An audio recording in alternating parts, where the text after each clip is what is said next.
Wealth in Germany does not always look rich. So when people ask me what it actually means to be wealthy in Germany, I never think the answer is just a salary number, because that question is more complicated than it looks. By the way, if you're new here, my name is Essen, and on this channel we discuss how to build wealth in Germany. So let me start with income, since that is usually where people begin. According to the Institut der Deutschen Wirtschaft, a single person earning around 3,700 euro net per month was already in the top 10% of earners in Germany. For a couple without children, that threshold sits at 5,550 euros net. And those are net numbers after taxes and social contributions. This status reported average gross monthly earnings for full-time employees at 4,851 euros in 2025, excluding bonuses. But gross salary in Germany is a number you should never get emotionally attached to. It looks great in the job offer. Then the first salary slip arrives, and you spend 20 minutes trying to figure out who Sozialversicherung is and why they seem so invested in your financial future. To be fair, it is not simply about money disappearing. You get healthcare access, unemployment protection, sick pay, parental benefits, pension contributions. Germany's social net is still relatively strong compared to a lot of countries, and that has real value. But it does not mean that a good income here often does not feel like a luxury. You can pay rent, save a little, buy that organic tomatoes without guilt, or maybe order at a restaurant without doing mental arithmetic first. That is not nothing, but it is also not wealth. The more honest question is, what do you actually own? This is where income and assets need to be separated, because in Germany they can tell very different stories. The Bundesbank's 2023 household wealth survey puts median net salary for German households at around 103,200 euros. The average is much higher because a small number of very wealthy households put it upward. That gap between the median and the average is not a statistical quirk. It tells you something real about how uneven wealth is distributed in a country that is, by most measures, extremely prosperous. Here's a comparison that I keep coming back to. Take Daniel. He is 34, moved to Germany a few years ago, works in tech in Berlin, earns about 5,000 euros net per month. On paper, he is doing well. His friends back home probably imagine him living some elegant European life. Good coffee, affordable trains, maybe a museum visit on Sundays. Which is funny because Deutsche Bank may have different plans for his Sundays. Daniel has a genuinely good life. Nice apartment, restaurants, travel, the full Berlin tech wardrobe of identically black t-shirts. But his rent is high. He does not own property. He invests when he remembers to. Visiting family is expensive, and whenever he looks at apartment prices in the city, he closes the browser like the website did something illegal. He earns a lot, but like many of you, he does not feel wealthy. Now take Gisela. She is 68, lives near Leipzig,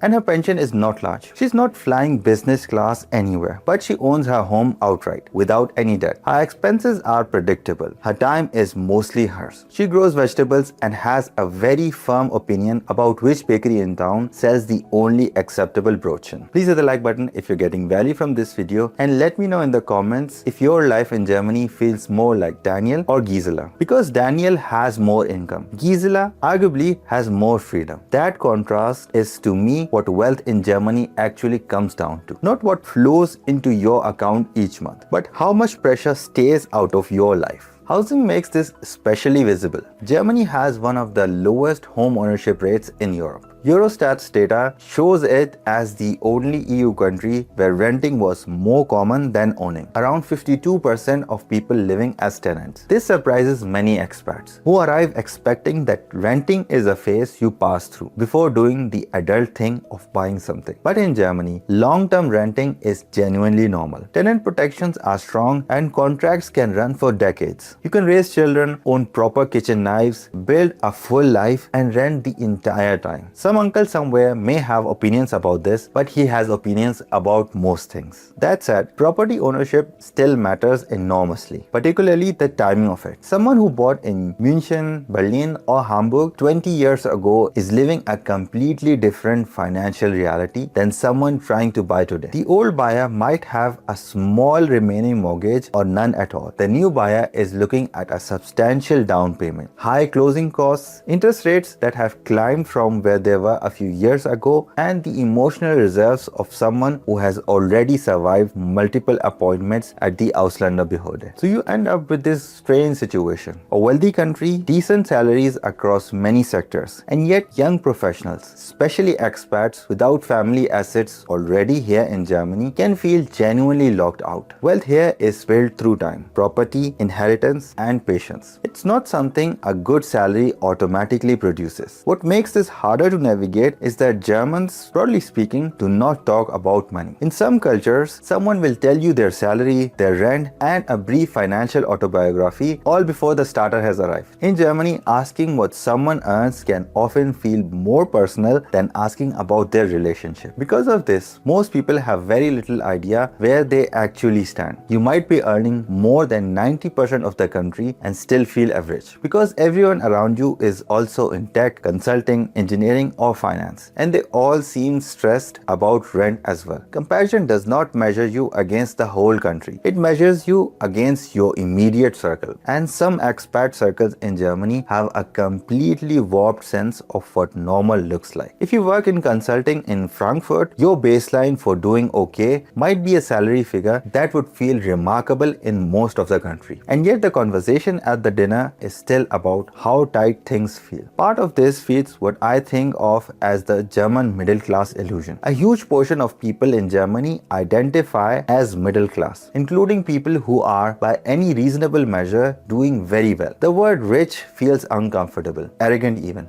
So people soften it. We manage. We can't complain. That last phrase is worth pausing on. Because in German emotional language, we can't complain can cover an enormous range. From genuinely keeping afloat to quietly thriving while hoping no one looks too closely. There's also real structural reasons people feel cautious rather than comfortable. Germany has had inflation, high price shocks, housing shortages, and rising living costs in the recent years. And the government is planning something that would hurt people's pockets even more in the coming years. So even people earning decent salaries have had reasons to feel squeezed. The feeling is not just psychological. For expats, there are extra layers on top of this. No nearby family, which often means childcare costs that would otherwise not exist. Pension contributions going into a system that still feels opaque, money sent home, uncertainty about whether Germany is permanent, which makes buying property feel like commitment to a decision you have not fully made yet. Maybe your retirement picture